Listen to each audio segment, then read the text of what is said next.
ژبه ده زه به جنت ته د پښتو سره ځم وایي اغیار چې د دوزخ ژبه ده زه به جنت ته د پښتو سره ځم. ساينس هم دا خبره ثابتوي. ساينس نن تر دې نتیجې رسېدلی دی چې د انسان د یو څاڅکي وینې نه د ډي ان اے په ذریعې سره د هغه د قوم قبیلې پیژنګلو راویستې شي چې د کوم قوم سره تعلق ساتي، کومې قبیلې سره تعلق ساتي او د کومې منطقې سره تعلق ساتي.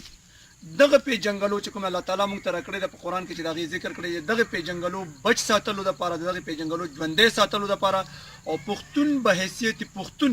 یو ترقی یافته قوم جوړولو لپاره ډاکټر خان تحریک په خپل وس باندې د وس مطابق کوشش کې لګیا دی. د عربي یو تیل پیدا کیږي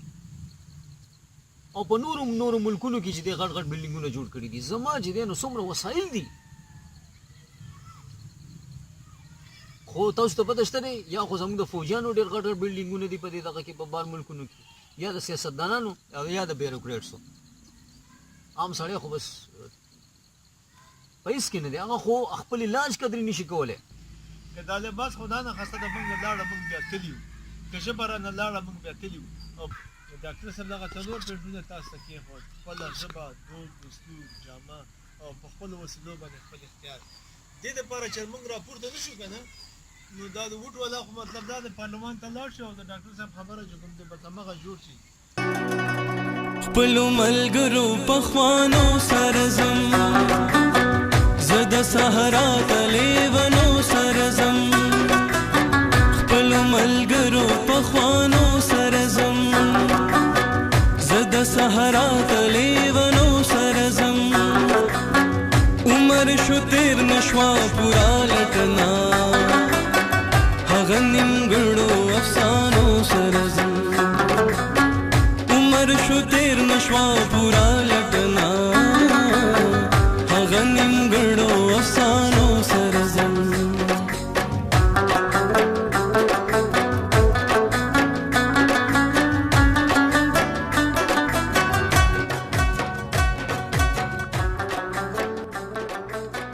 دنیا کې زما په خیال یو داسې قوم نشته دی پرمختللی یا خود مختاره چې هغه د هغه ماشوم په خپله خاوره ګورې په پردۍ ژبه کې زده کړه کوي.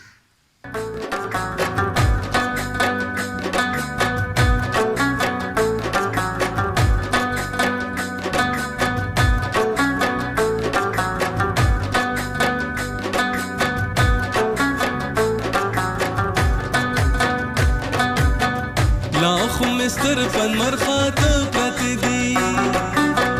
نلکان مرد پریوتو سرزم لا خو مستر پن مرخات پرت دی نلکان مرد پریوتو سرزم کړما جهان چې د پښتون زلمې د خپلو پیغلو حوصلو سرزم جهان چې د پښتون زلمې د خپلو پیغلو حوصله